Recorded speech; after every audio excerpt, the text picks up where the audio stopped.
আলহামদুলিল্লাহি রাব্বিল আলামিন আসসালাতু ওয়াসসালামু আলা সাইয়্যিদিল মুরসালিন ওয়া আলা আলিহি ওয়া সাহবিহি আজমাইন। শহীদ আবদুল্লাহ বাংলাদেশ জামায়াত ইসলামী কাড়াপাড়া এরিয়া কর্তৃক আয়োজিত কর্মী সম্মেলনের সম্মানিত সভাপতি,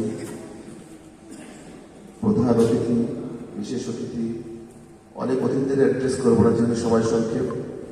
আজকে সব নেতৃবৃন্দ এবং সামনে উপস্থিত কাড়াপাড়া ইউনিয়নের ইসলাম প্রিয় তৌহিদি জনতা, সবাইকে আমার পক্ষ থেকে সালাম এবং মোবারকবাদ। আসসালামু আলাইকুম ওয়া রাহমাতুল্লাহি ওয়া বারাকাতুহু।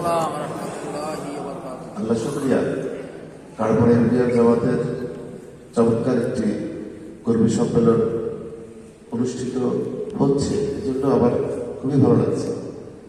কারণ ব্যক্তিগতভাবে কাড়াপাড়া ইউনিয়ন এর ব্যাপারে আমার চরম একটা আবেগ। আমার ছোট্ট সাংগঠনিক